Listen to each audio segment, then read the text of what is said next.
How to start a food truck business in Nevada. So this video is going to be all about Nevada's food truck inspection checklist. Starting a food truck in Nevada, well, ensuring that your food truck passes inspection is a crucial for your business to operate legally and safely. Now, we're going to go down a comprehensive checklist to help you prepare for your Nevada food truck inspection. We're going to go step by step and explain each of these and how and why they are important. Welcome to Food Truck Freaks. It is Damian Roberti. If this is your first video, you definitely want to go ahead and hit the subscribe button. We are all about food truck entrepreneurship, bringing you tips, tricks, and pointers. Sorry about that. And we definitely have a lot of great resources. So let's dive right into it. Number one, permits and licenses. Now, you have to have a business license. This is actually to ensure that you have a valid business license before you get your inspection. You need to also have a health permit. You got to obtain a health permit from the local health department within the city or county in Nevada in which you want to operate the food truck. Be sure to check with your city on this one. Fire department permit. Yes, believe it or not, you need to secure a fire inspection and the permit if required in the city that you're going to operate in. Vehicle registration. You got to, of course, make sure your food truck is legally registered with the DMV as well. You want to do that in the city that you're going to operate as well. Now, number two, food safety. Now, food handlers certification is something that all employees must have. It has to be a valid food handler's card. They have to normally keep it on them as well. You got to, if they're on duty or if they're working during that time period on your truck, everyone needs to have one, because if you do get in a pop-up inspection or a health inspector comes by, you need to make sure everyone is on board with that. Temperature control. Now, this is under food safety. You want to ensure refrigerators and your freezers are maintaining proper temperatures. That would be below 41 degrees Fahrenheit for refrigerators and below 0 for freezers, because guess what? This is very similar to how we get inspected from the Department of Agriculture in my commercial kitchen. They'll come in and they will double check the temperatures to ensure that they are correct. So in your food truck in Nevada, those health inspectors will take a look.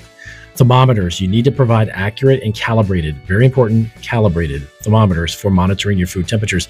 We've actually had several times where we've had to replace our thermometers and calibrate them and recalibrate them and buy new ones because they were older and uncalibrated.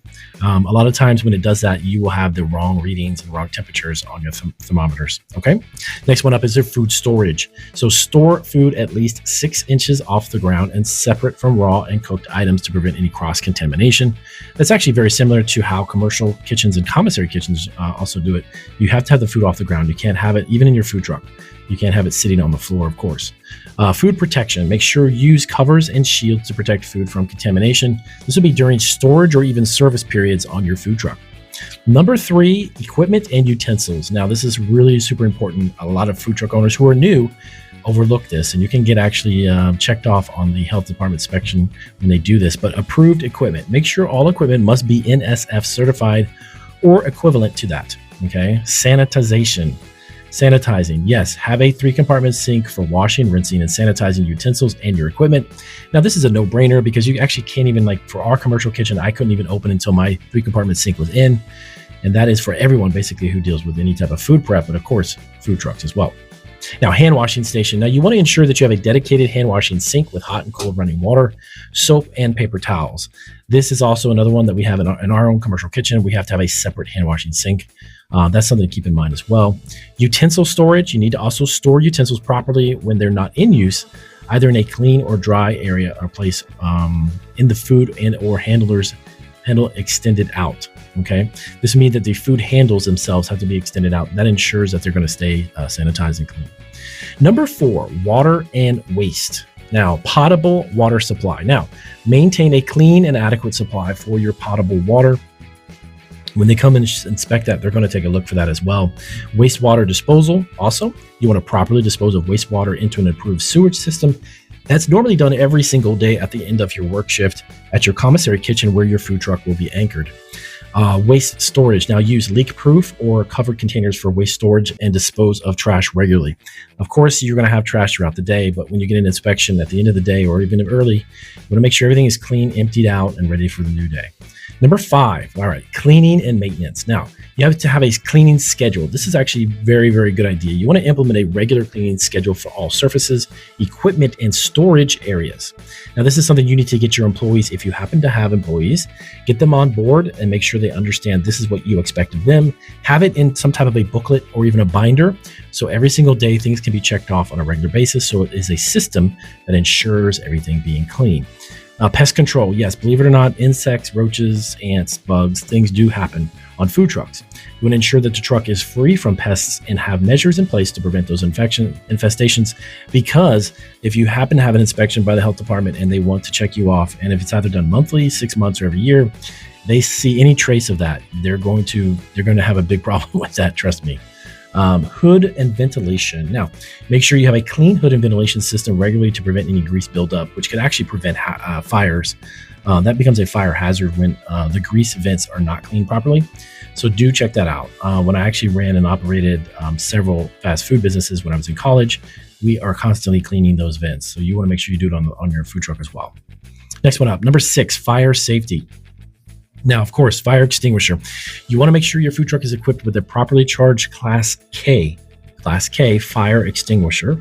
Suppression system. Now, this is also traditionally just built into the truck. You normally will have this built in. If you're doing a custom build, the builder will definitely put one in, but you need to have a suppression system. Install a fire suppression system if cooking involves grease-laden vapors. Next up, safety signs. You want to display proper